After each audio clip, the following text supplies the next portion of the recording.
Salut les gars, bienvenue dans ce magnifique lab. Voilà, c'est un lab qui est pratique, on va pas durer longtemps.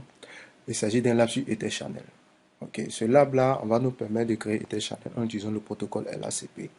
Alors, pour utiliser Etherchannel ici, on nous demande d'abord de créer un Etherchannel, puis d'utiliser une adresse IP, ok, qui est 192.168.0, pardon, 192.168.1.3.0/30 pour l'interface port channel sur le switch 1 et 2 et après de tester la connectivité. Pour faire plus simple, permettez que je vous agrandisse cela. Voilà. Donc voici notre chemin.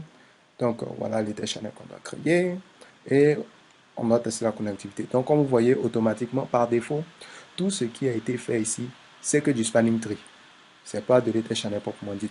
Parce que dans une interface, si vous remarquez, hein, il y a deux qui sont bloqués, trois sont activés ici, un seul est actif ici.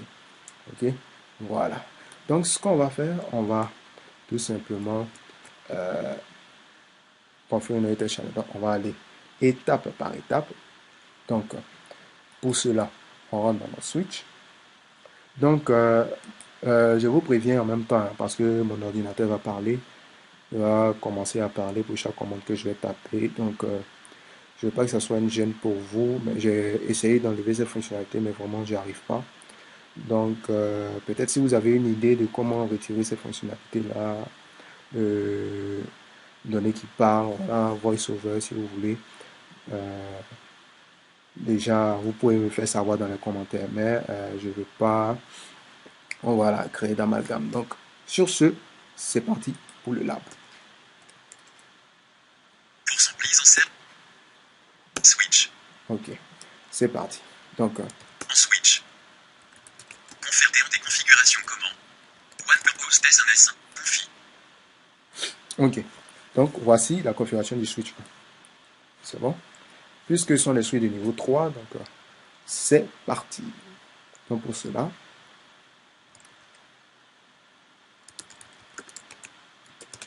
on va créer un port channel, interface port channel, donc un PO1. Port channel. On va créer un port channel 1. S. Config. No switch port. Ok, no switch port. Alors, certains vont me dire, pourquoi no switch port? No switch port ici, tout simplement parce que quand il est en switch port, quand il rentre en mode switch port, on ne peut pas lui faire d'adresse. Je vais dire qu'on ne peut pas lui donner d'adresse. Donc, dans ce cas-là, si vous voulez lui donner une adresse, puisque dans l'autre exercice, ils ont demandé à ce qu'on lui affecte une adresse, alors vous serez obligé de désactiver SwitchPort. C'est la seule et unique solution. Ok, donc, point 1, point 1, voilà, le masque, on dit slash tendance 252. Donc, voilà, je valide et je fais interface range, quoi, FA 0 slash 1 à 3. Ok, donc cette commande me dit que je prends un groupe d'interface. Donc c'est ce que je fais. Et ici, je vais faire quoi? No switch port. Comme ceci. Une fois c'est fait, no IP adresse. Ok.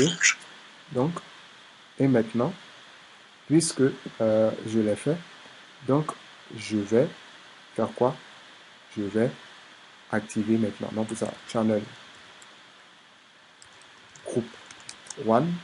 Ok, puisqu'on est dans le LACP, je rappelle que LACP, il faut que l'un des deux switches soit en mode actif ou en mode passif. Donc, ici, je mets mode actif. Voilà. Donc, c'est fait.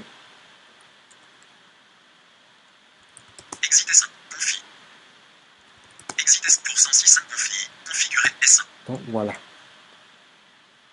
Donc, ici, le premier groupe en négociation, il est en mode actif et il a une adresse IP. Je vais faire la même chose ici.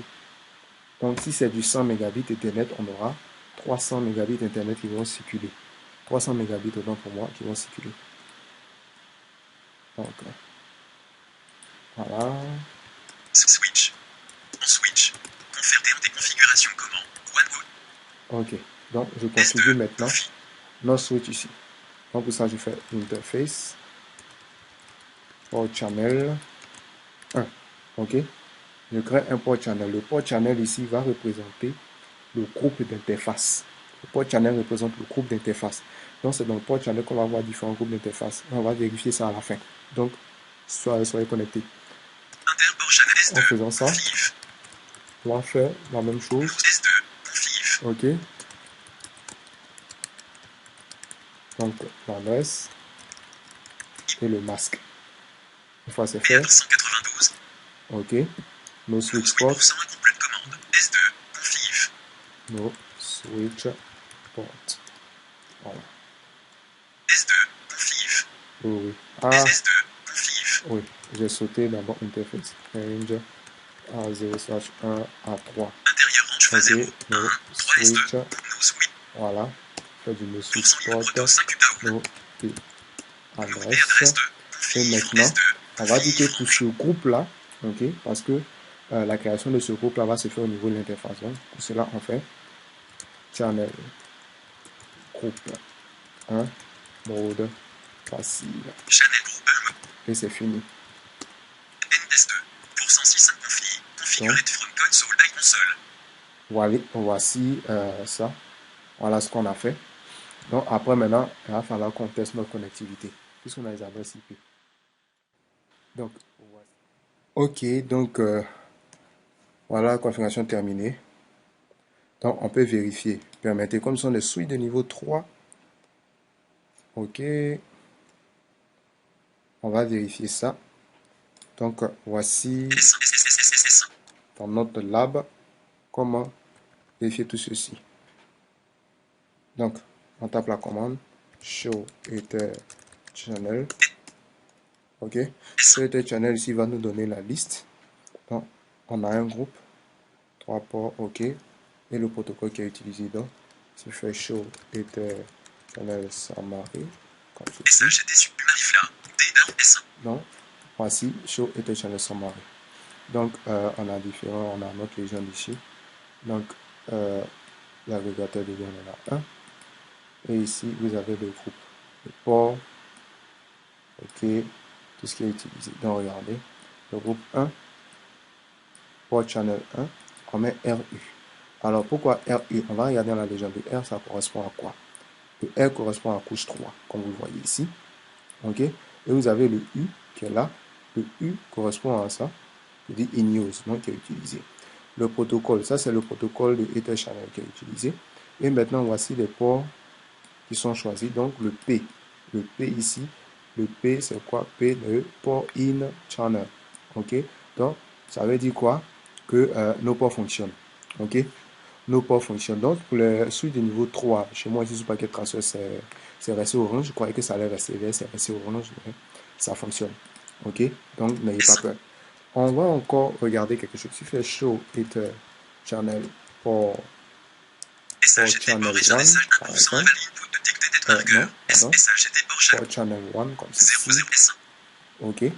Donc, pour channel, on a le groupe 1. Donc, les ports, ok, les interfaces qui sont liées au groupe. Ok. Et voici. Donc, on a la durée, ok, l'activité pour channel. Donc, le nombre de ports utilisés. On a 3 interfaces qui sont utilisées. L'état des ports en mode port channel, le protocole qui est en LACP. Et voici les détails en port channel. Donc, phase 03, 01, 02, donc de 1 à 3. Eux tous sont dans l'état actif. Ok? Donc, eux tous sont dans l'état actif. On peut vérifier aussi de l'autre côté. Voilà. Pour le switch suivant, on va vérifier ce switch-là. Ok? Donc, on a la même chose. Ok? En faisant Ether Channel Summary, on va aller vite. Donc, ici, on a nos ports. Ok. Comment? Le port 1 est pour dire couche 3. Parce que ici, c'est un appareil de couche 3 qu'on utilise. Si c'était sur le couche 2, ça allait être un S. Donc, couche 3 est en utilisation. Protocole LACP. Et ici, et fonctionne donc en P pour dire qu'ils sont en mode port in channel. Ok. Donc, on va faire la même chose. On aura quoi? Show Ether channel. Port channel. On va voir tout ce qui est de port channel. OK? Donc, voici la commande qui est lancée. Donc, j'ai le groupe qui est là. Le port channel. Donc, j'ai 3 ports qui sont utilisés. OK. Le protocole, l'état des ports, en mode port channel. Et voici les ports qui sont là, nombre de bits, ainsi de suite. D'accord? Donc, ici, nos ports sont en passif. Alors que sur nos premiers switches, ils étaient tous en actif. Donc, voilà. Maintenant, on va vérifier la connectivité depuis switch 2. Donc, pour cela, je fais ping 12.168.1.1. Et quand je fais ping, OK. Quand je fais la commande ping, ça marche. Quand je fais la commande ping, ça marche. Donc, voici un peu. Echo, reply. OK. Donc, la même chose pour le switch 1. OK. Donc, on voyait que malgré cet état, ça passe, ça fonctionne. Donc, pour cela, je fais ping 192.168.1.2. Par exemple, ça fonctionne. Donc, quand j'attaque le point 1, ça marche. J'attaque le point 2, ça marche aussi. Donc, voici le test de connectivité. Voici ainsi résumé notre lab sur Ether Channel. Donc, si vous avez apprécié ce lab, n'hésitez pas à me le faire savoir en commentaire. N'hésitez pas aussi à poser des questions en commentaire. Il y aura aussi d'autres labs qui apparaîtront sur la chaîne. Voilà. Et on se dit à bientôt pour une nouvelle vidéo.